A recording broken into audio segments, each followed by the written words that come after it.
Welcome to the first episode of my very own business podcast. My name is Cypher, and today I have a very special guest.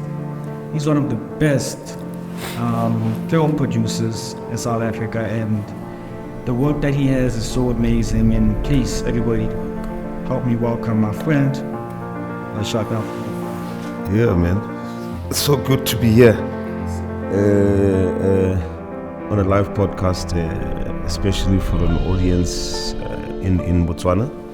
And thank you for this opportunity. Thank you so much. Thank you so much. Let's get right into it. Tell us more about yourself. Introduction, background, like did you grow up in Ikoli? How your life started, basically, into the man that you are right now. Yeah. Well, I'm a Limpopo boy. Obviously, Venda, all the way from Turndo. Parents made their way down to Jozi, Soweto, which is where my whole life started at. Obviously, we have the whole rags to riches story with every South African kid out there, black kid that's there. So we started, I started my journey then, and then went through schooling, went to some good schools in Jozi, but matriculated at a school called Sayeti High School, where, got to meet a few people, got the entrepreneurial, grew up with the Greek boys. They're going to teach me their way of life, their culture. And that's where the entrepreneurial spirit kicked in. When that kicked in, I got to learn quite a few tricks of the trade from a business perspective as to how do you interact, relationships, and the importance of just meeting, greeting, and turning into a fixer, put everything together. And then I went varsity. I went to UJ. Well, back then it was called Rand Afrikaans Universiteit, and that's where it all started. I got to meet a whole lot of people and got into the business of entertainment, the creative aspect, got into the financial aspect, tried to tie in. We started trying to do things differently that could make commercial sense. Entertainment is showbiz, and showbiz is the money biz. And we just said, hey, look, let's get into this and understand the money biz, so we can do showbiz. And which brings me to where I am right now. You're wonderful. Before we actually started rolling, you said you played rugby. Yeah. An aspiration to actually be a sportsman, to take it to national level, or you just decided you wanted to do showbiz? I wanted to play in the World Cup. I wanted to play in the World Cup. In fact, the only reason I started rugby is because I watched the '94 World Cup and I was like, wow. This is something, and that's how I started my rugby journey, and I took it quite seriously. Played at all provincial levels, went on to a national schoolboy rugby, and I picked up a big injury, and then that was it. The World Cup dream became a spectator, a big fan of the sport. Yeah. I'm really sorry about that, because in high school I wanted to be a rugby player, but I was not fit enough to actually be a rugby player, so I only went once. Like, they were recruiting us, and I was like, let me try this. Yeah. One day, I was like, you know what, I'm not going to come back here again. And I made sure that I left rugby for good. Yeah. It's a rough sport. Yeah, no. But, I'm actually glad that you took it upon you to say, if you're not going to be an incredible sportsman, you can just be a businessman, which is way better. I wouldn't see anything. Yeah. See the pinnacle of your life when you're an entrepreneur, and trust me, the life is amazing. So let's get into it. Yeah. Bakwena Productions. How did it start? The dream, you and Karuso Mudubi, when did that business partnership start? And so far, you guys have made I hope I'm not wrong, 3? Yeah. All locally produced, independent produced movies. Yes. And Reason the Rato made 4.1 million rands in 39 cinemas. Yeah. Which was actually it was more than most of the international movies, which is amazing. Yeah. So how is it possible that you guys were able to continue that journey? When did you meet? Well, me and Karuso have been school friends forever. I mean, we've got a friendship and brotherhood that spans over 20 years. But we first met in varsity. It's and it was one of those like, look, we went into us to hustle this thing. We wanted to hustle this thing. We knew varsity is a heist. You do what you need to do. Once you get out, you make sure you collected everything that you could have collected. And then we met and we got into the hustle together. We did everything together. We put together business ideas together. We sold anything and everything to make a quick buck. The dream was to say, hey, look, let's get in and own something that's commercially, that's going to make sense, that's going to feed what we had hoped to build at that time, which is our families. And yeah, that's how me and Kagiso met. And that also gave the birth of Bakwena Productions. Kagiso had been in the film industry for many years. His profile speaks for itself. And one day he's like, look, I'm going to go independent. And he wanted to make movies. He had picked up a lot of skills in the film industry. And some of them acclaimed on his behalf. I mean, he became one of the top actors, lead actors ever to come out of this country. And we got together and said, let's make a business out of Bakwena Productions. And it gave birth. And we said, hey, look, whatever happens, we are going to shoot films and we're going to make them big and we're going to tell true, authentic South African stories that are going to have a global impact. And we wanted everybody to watch our stuff. So, we said that we're going to do this thing come hook or crook. We're not going to wait for anybody's yes or no. It's our yes, and we just started and we kept going, and it's been a jam since then. Yeah. Tell me about Thando, because I do know that it won the best international feature film. Just can you please tell me the detail as to what went to the production, the sponsors, and just generally, when you're an independent production household, how is it possible for you to make it a movie a global smash, especially with, looking at how the industry is very competitive? Yeah. How is it possible for you to make it into an international hit? Because as far as I know, Thando is one of the best movies that I've seen so far. And you got another one, Ngoma, which is out on Netflix, right? Yeah. So tell me about those two movies, Thando and Ngoma. Yeah. So, if you look at our story is it's a South African story. It's a South African child in South Africa who grows up to be an adult. And if you look at our stories, when we started out with Losing Rato, it was about fathers and the whole thing with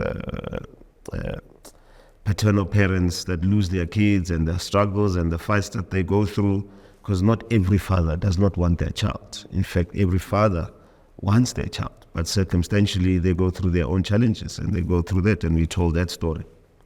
Then we went on, so that was the father. Then we went on, we said, look, we need to tell the girl child story.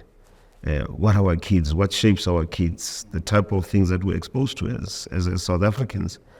And the one thing was teenage pregnancy. And what leads to teenage pregnancy? How does it happen for a child to become pregnant at the age of 60? What are the challenges that they face? And we told that story, that not every story is about some naughty kid who just went rogue and then decided. It's circumstantial in South Africa. We can relate. We know the type of challenges that kids go through, and we told that story and wanted that aspect to be told to the world because it affects the world. Irrespective, rich, poor, wherever you are, in anywhere around the world, that story has a huge social impact. And that's what was the story. We wanted to tell an educational story that would educate people, and we wanted to do it best. And we wanted to do it the Bakwena way, which is to say, look, we're going to tell a story that everybody's going to watch, relate to, and appreciate. And talent becomes important. If you look at how we cast and the type of team that we work with, everybody's an independent. Actors are independent. Actors are a business. And that's how we got everybody together and we said, let's tell Thando the story. It's a story of love. Love for a South African child. Amazing. Ngoma? In Ngoma, then we went. Remember when I told you we spoke about the father? Then we spoke about the girl child. And then we wanted to tell a boy child. We've got so many macho guys that grow up till today in South African society, and our boys lose it at some point. And it's that turning point, 16, 18, when you don't make the right decisions and decide what type of man you want to be. And that's how the story is, the song. What type of song do you want to be when you grow up? We want to teach. And the cast was fantastic. I mean, we pulled together an amazing cast. Yeah. Sometimes it also was an independent household to actually bring those kind of actors in one place. Yeah. I personally respect you and the work you've done with Kaviso. No, I think. And are you based locally? I mean, the market. You obviously attending South African stores, but Yeah. I think it was in 2021. Kaviso once mentioned that he was in where I first met him. Yeah. He went to Botswana. Mhm. He had plans to shoot a movie in Botswana. What happened? Yeah. So that's still on. We're going to shoot a movie in Botswana. The story is written. It's Linyalo. I don't want to give too much. But they're going to make sure that they bring the best of their abilities to make storytelling into a magnificent craft. So Botswana, watch out, man. Yeah. No, we're coming. We're going to tell this is going to be a beautiful love story. It's going to be a beautiful love story, and it's going to be told the Botswana way. So we're not going there and going to go tell a Zulu love story. We're going there to tell a Tswana story. It has to be Botswana actors, or is it mixed, both South African and Botswana? It's a mix. It's a mix, but you have to be Tswana. Because we There are. was once a story told, like in Botswana, it was a hit. Aramoto, a private detective. It was played by a very famous, I forgot her name, but she was a singer in the U.S. Yeah. She was the lead, and most of the time, it portrayed sort of like a, how do you call this, like a comedic way of how Botswana are, which is Yeah. the case. Yeah. So how will you tell the story without not misrepresenting like the Botswana way? You know, if you're mixing South African, because Yeah. Botswana, because in South Africa, there's Spedis, Sotos, and the language is all the same. Yeah. Not the Botswana. Yeah. So how will you be able to authentically tell the Botswana story having some South African actors? Yeah. Some of them might have respect of Botswana. Yeah. So how will you be able to make sure that the story is told without portraying sort of like a gimmick? Yeah. Just for the numbers, because sometimes most actors would play a role so magnificent, but then the backlash from maybe the audience would be like, but this is not Yeah. Yeah. So the best way we want to do it is by making sure that Batbako Botswana lead the story. They are going to lead the story. They are going to tell the story. All right. And what we want to do is put it behind the camera and let the world see it. That's it. There's no other way to do it. Yeah. Shout out. I'm really excited. I hope I'm not in the movie. Yeah. No, you must come for auditions. You must come for auditions and then come through. Yeah? You have to audition. I mean, obviously it's the job description, but Yeah. let's say, No. We always follow process. We got to get it right. In order to tell the right stories, you got to do it the right way. Yeah. that's amazing. And then as an executive producer, people need to understand that actors can be both, all the roles, director, producer, actor. So people need to know like what an executive producer really does. Like an executive producer, it's a respectable title. Sometimes people would say it's a prestigious title that when you have it, you need to make a mark. Yeah. So as an executive producer, what is your role in terms so that people can understand for all aspiring actors, what is the role of an executive producer in terms of preparing a production, like the costs and casting? Yeah. How? Yeah. How is an executive producer very important in a film production so that everybody understands how the executive producer, Yeah. Look, an executive producer at the end of the day is the CEO of the company. It's the CEO of the company. You're there for strategic direction. You put together the story. You put together the teams, the cast, the crew. You get together from a story room perspective and say, look, this is the story that we want to portray. But most importantly, the role of the executive producer, with most executive producers, because they think they're creatives, is to be the business of the story. So you've got to understand the commercial aspect of putting together stories. Do I want to tell stories for the fun of it, so I can drop them on YouTube or something like that, and just let a few of my friends see it? Or do I want to tell stories that are going to make commercial sense? Are you in this thing to make money and or follow a passion, or both? Whatever it is. But for most executive producers, if you want to do something, make sure the numbers tie in. When the numbers do tie in, that's the only way you can put together the team that's going to put out the type of quality that you want to put out and what you want to sell. Do you have a product to sell? Just like any other company. Just like any other company with a CEO, you're there for the bottom line. What is the bottom line? Does this thing make sense? Does it make profit sense? Or is it a loss leader? If it's a loss leader, or is it maybe a social responsibility? Whatever your corporate objectives are in there, you've got to run this thing like a business, you've got to run it like a company. And that's the thing in the creative space where the perception is lost. Without executive producers, there is no story to tell because then it's not worth everybody's while. Actors are there, they're doing it as a passion, they're there to perform, they need to get paid for that. It's a skill, it's a rare skill, it's a profession. And if you don't treat everything like a profession as an executive producer, you'll never get it right. And that's what it is. That's why the heart, the sweat, the work goes in. And that's what executive producers get into. They've got to take the risk. They've got to take the business risk, put out a story, and hope that it sells. And that's how you become sustainable. So how do you make money from it in terms of the money is really in the license? Yeah. So you license a movie to Netflix. Is that how most of the actors get paid? Do you pay per monthly or it's like... Yeah. Once heard I also say in an Instagram post that your company pays out royalties to actors. Yeah. So could you please elaborate on that? Yeah, we take the risk. So just like any other, if it's a license deal, you take the risk. Go find the money. You find the money. You have obviously everybody has got their terms and conditions. Lay out your terms and conditions, and you pay the actors. Part and parcel with us is that, especially from a license deal, is that we then say that we pay royalties. So every time we get paid, so obviously we take the risk.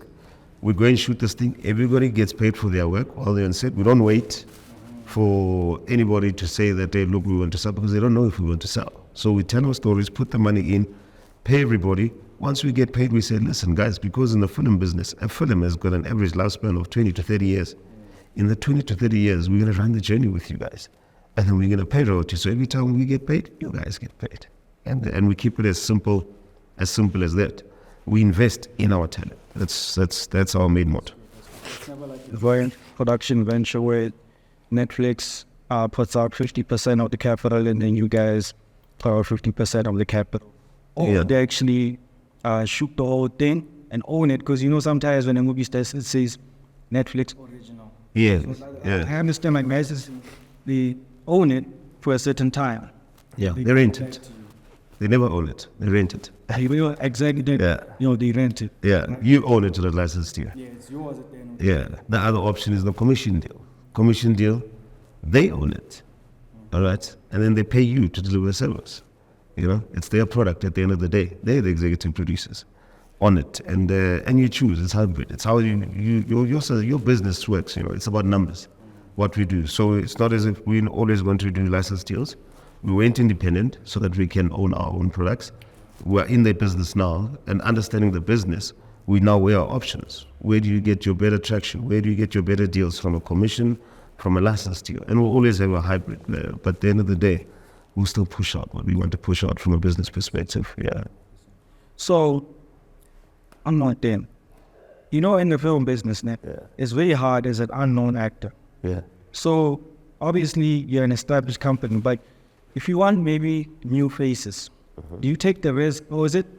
Because from the movies, I would say it's all incredible actors. It's like I know every actor in all your movies, and they're all well known. So when you see a potential talent that's unknown, do you give them a chance, or you're like, okay, for this specific movie, we want experienced actors? Yeah. Or it's both upcoming and well-known actors in one film. Like, how do you cast? Do you cast looking at somebody's influential social media presence, or do you look at the art of acting? Like, this person is really good. They're not really that known, but I think they can actually pull something off. Do you give, how will unknown actors get a chance? Like, for example, Bakwena Productions is casting for a movie. Yeah. Would you, obviously the descriptions of what you want, like few facial descriptions or what. So how would you actually see a movie? Do you look at it like financially? Would you put unknown actors just in one movie so that at least you can experiment and see how far they can take it? Or you'd rather put them with known actors so that when they act with them, they can get a better traction and something like that? How about making it's a mix. It's a mix. If you're talented, we'll find you because you know how to showcase yourself. So even for up and coming actors, you start off as a business. Up and coming is up and coming because you've never been behind the screen or you're not known. make yourself known, and we'll find you. We'll find you. And by the time that we find you, it's because you made yourself known.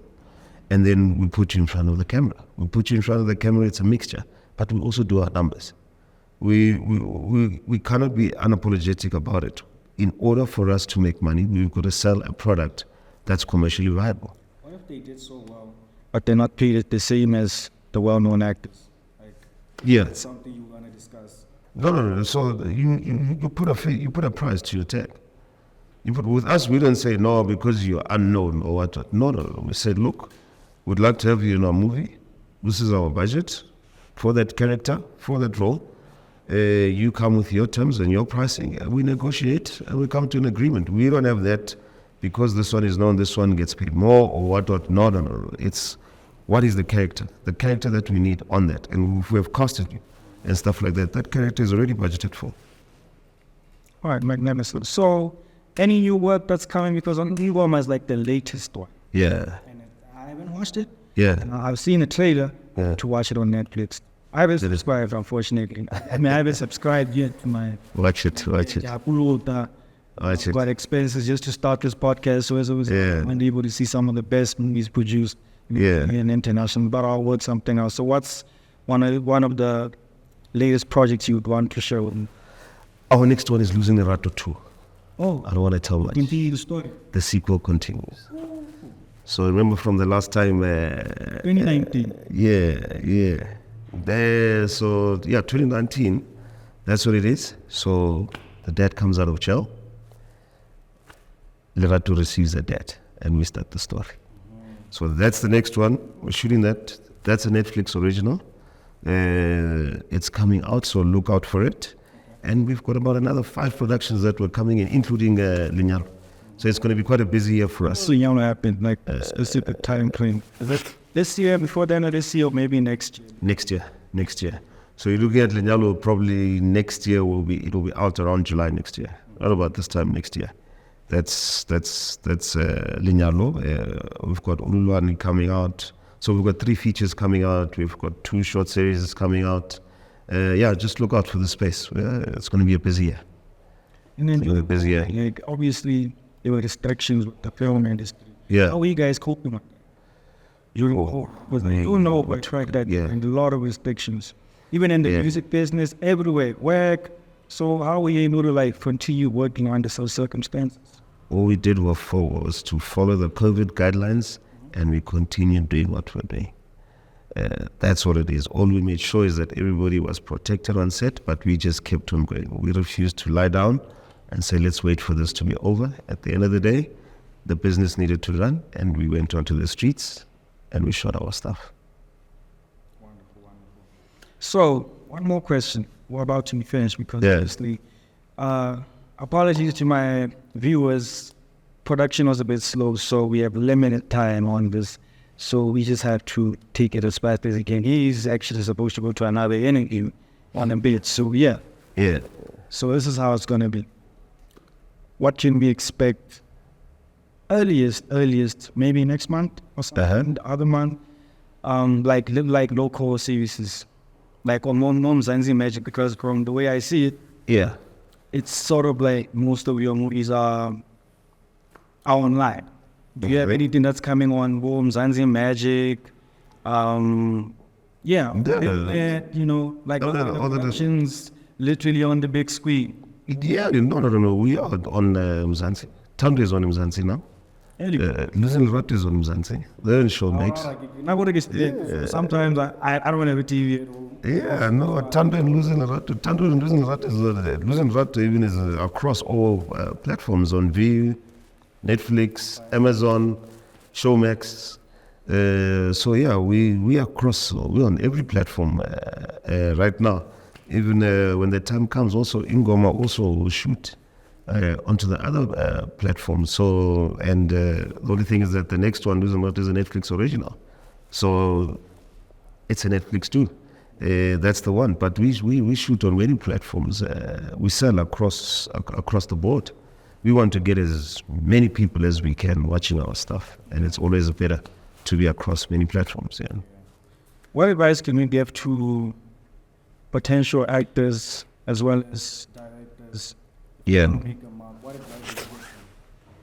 If you want to make a mark, yeah. What advice would you give them coming from an experienced man like yourself in terms of the business aspect? Because some of the actors fail to understand the business. Yeah. We have conflicts with some of their production companies, like Yeah. maybe there's a disagreement in terms of contractual payment and whatever. Yeah. So how would you advise somebody who wants to be in the film business? What steps should they take in order for their career to be successful? Because obviously it's not a landslide. You obviously go through some trials and errors. So what advice would you give to all upcoming filmmakers? Yeah. Look, I spoke about it a little earlier. Never wait for anybody's yes or no. Be confident in what you do. Go out there, put yourself out there, humble yourself. Everybody that you meet presents an opportunity. Never ever choose your spaces. Make sure that you get to touch as many people as you can. Sell yourself.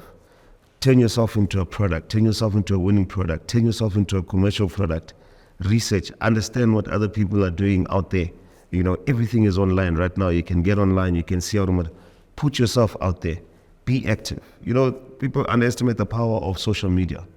Be present on social media. Don't ever rest on a day and say, look, I'm taking a break from this thing. Every time you take a break, people will also take a break from you. And to come back, you start at the back. You start at the back in order to lead. So lead at all times. Meet the people, and I cannot stress, humble yourself. No matter where, you're going to we probably got about 50 no's before somebody said yes. By the time they said yes, we'd already done our thing.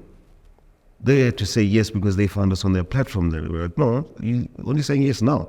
Well, tune in, we're there.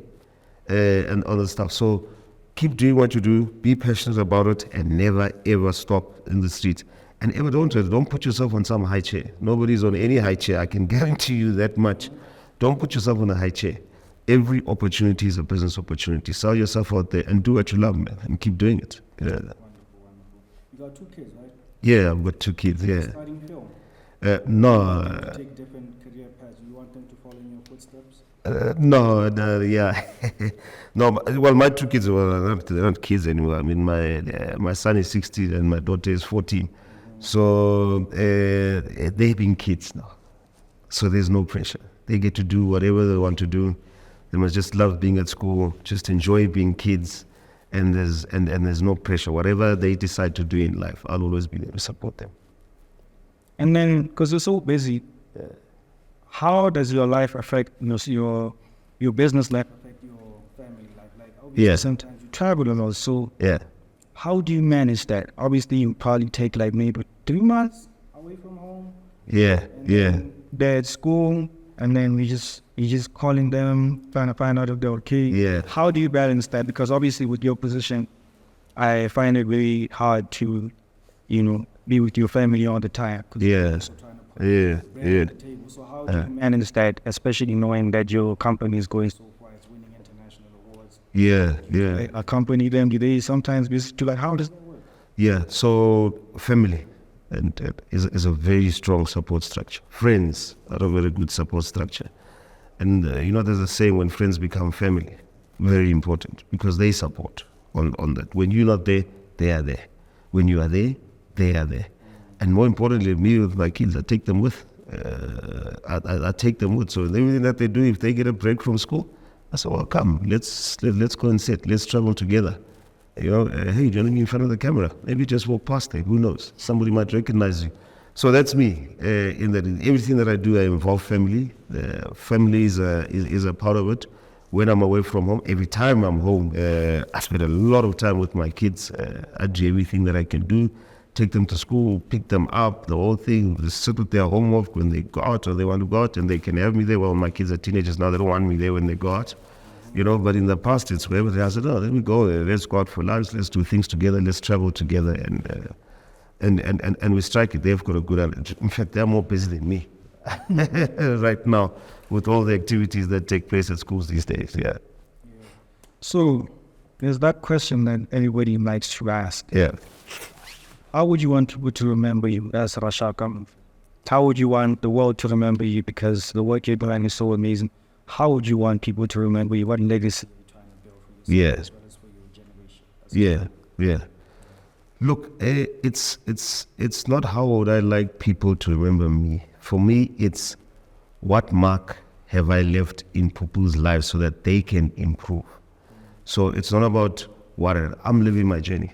I'm living my life, and when it's done, it's done. I'm 6 foot under.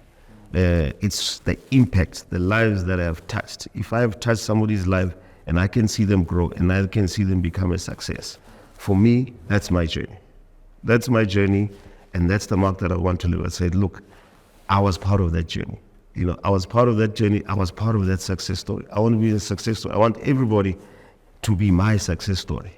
My success story to be everybody's success story. So that's why you see we work with a whole lot of independent people, because I understand the hustle. I've been a hustler since I was in primary school. I think I tried to sell a 5-cent coin for 20 cents when I was a 5-year-old. Not once in your life when you saw like this, today, but did you ever think to turn it around? What question? Have you yeah. No. Yeah. Small little thing that most teenagers would do. Yeah. No, fortunately, that I came from a very strict and cultured family, where crime was just not an option. Everybody in the house that we grew up, when we were in Chawel and there was 18 of us in that household, everybody in that household had to work, including the kids.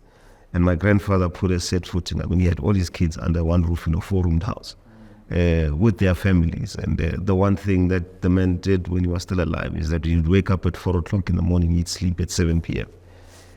At night. Every day, we understood that in order to be somewhere in life, you got to put in the mileage. And not once ever thought of crime, not once, and you get broke many times. The only way to solve a broke situation is to get into the streets and hustle it. That's the only way. Behind jail, what am I going to hustle? Because, honestly, I grew up in a okay family. Yeah. I don't know the hardships of starting. Yeah.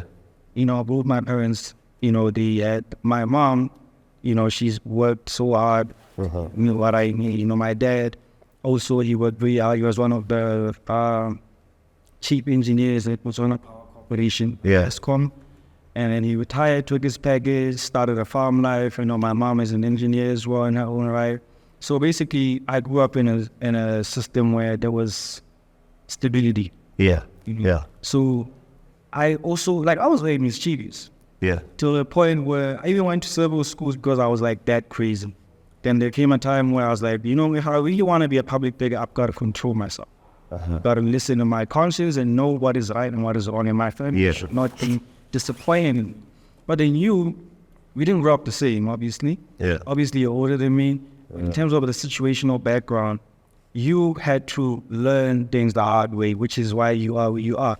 So would you say somebody that grew up in a okay family, are they most likely going to surpass people that actually had it tough? Because when you look at it, you look at, some people be like, nah, he's going far because he's from that family. Yeah. And whatnot, and then you're from a different background, and then you had to work your way up. So how would you describe that? Well, it's not. I grew up with a very strong family. I went to private schools my whole life, so we were quite okay. By the time I was 6 years old, we were already living in the suburbs of Joburg, and that was in the 80s. On that, 80s. I mean, come on, that was during our birthday. So I'm just wondering, your family worked very hard. They worked very hard. That's what I'm saying. During that time of our birthday, there were black people were not. Yeah. The middle class black people, they were few. They were very few. Right? Yeah. And I wouldn't imagine growing up in South Africa during apartheid. It must have been very terrible, and I don't even know how the circumstances were. Yeah. How people the government was very rough. The oppressive regime, everything was not good. So the fact that you actually grew up in those times and you got to see the new South Africa, and you took advantage of that standpoint. Do you think that's what actually gave you that strong point? Because obviously, that 80s, it was still heavily there. Yeah. But then you were actually there to.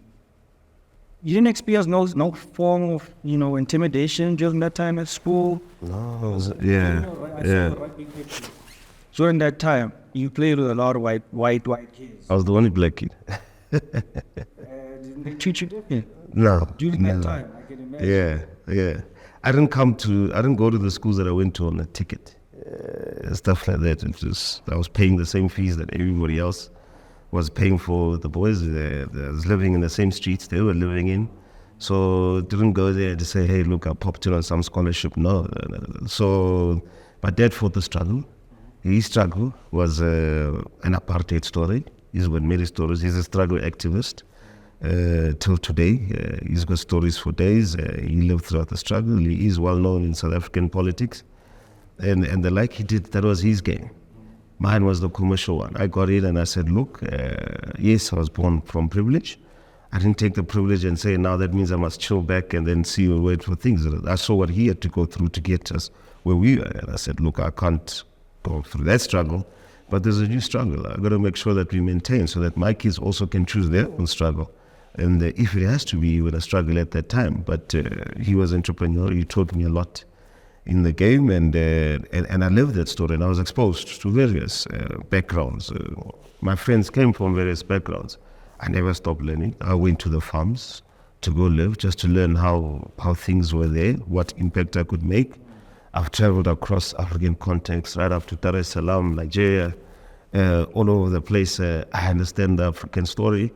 You know, you never quite know it. It was a different experience. I've made sure that through traveling, if you don't travel, you'll never get to know. But I was exposed to I did 52 cities in Africa during my life. I know different various cultures, and I know everybody works differently. And I found out is that, geez, in South Africa, actually, we're the laziest. And that's why I said I've got to pull up my socks, because here are people who are really hustling. They're not there with an excuse or watching TV and saying this is all Africa is poor. No.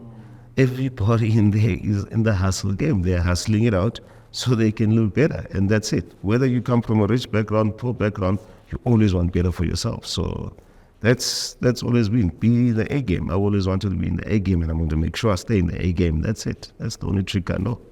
Irrespective of where anybody comes from, the A game is the A game. Play it. Wonderful.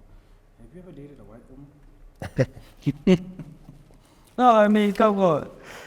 When you're black, you're even in an all-white school. Yeah. And you ever dated a white girl? I mean, come on, you know, not that I'm going off topic, but white women that love black men. Yeah. Have you ever dated a white woman in your life? I've never had issue. I've dated across all races. All races? Yeah, I've dated across all races. For me, it was not about white, black, or what the story is. If it was somebody I was interested in. Indian, Chinese. Across all races. Across all races and continents. Nah, you enjoyed your life. Yeah. I'm on my way there. You on your way? I want to be like that fat macho man, head honcho living. I want that, but obviously you're a family man, you're married. Yeah. You're stable right now, so I Yeah. guess those times are done. Nah, those times were done. I've been married now for over 20 years. Yeah. Yeah, so Jesus, that game ended years back. Wow, man. Yeah. A lot of guys should learn from that. Yeah. Keep their family together. Yeah. Be a co-parenting situation. It really doesn't help the kids, especially. True. True. So, Yeah. Just to wrap things up, what's the last thing that you would want to say on the show, just so that everybody can understand from what perspective you're speaking from? What's the last thing that you would want upcoming actors? Because I'm speaking for them. I'm also an actor at school. Yeah. In Randburg at EACA. Yeah. So what advice would you tell them? Last advice, like the real advice that would actually make them understand how hard, because this industry, it's not an easy industry. Yeah. It's very hard, it's very demanding. So people who want to be actors, who want to be involved in film, Yeah. how should they be prepared psychologically? Because it's fun. Yeah. Storytelling is fun, but it's demanding. Yeah. Meaning that they've got to spend most of their time on their work, away from their families. How will they have to cope with that? Yeah. I cannot give advice on talent because I'm not the expert when it comes to talent. But what I can say is that be that attractive force. So that, well, you choose. It's your game. Like I said, play the A game. If you play the A game, you're going to be that attractive force, because then we are going to see you. We are going to see you, and then we are going to say, do the things that you're doing right now, you know. Support. Let the guys, your peers, they must support you, sure. Because that's how you get out. That's how you expose yourself. And then when you expose yourself, we are there. We want to bet on the most attractive horse, the one that's going to win. What's Durban July weekend? We want the horse that wins, the one that everybody wants to put a bet on. Be that horse. And then that's it. But in terms of if you want to get expert advice, then must do the things that you're doing right now. Go to acting school, improve your craft, expose yourself, get onto platforms such as these, and the world is full of opportunities. Expose yourself to them. Mr. Rashaka, my friend, Yeah. so much for coming and Yeah. giving me more than what I wanted, and I'm really grateful for that. No, thank you for having me. I've never met an industry professional. I've heard about them. Yeah. I've seen them on TV. You know, I've seen you talk on a whole lot of red carpets. Yeah. Finally getting a chance to speak to you, the businessman behind Bakwena Productions.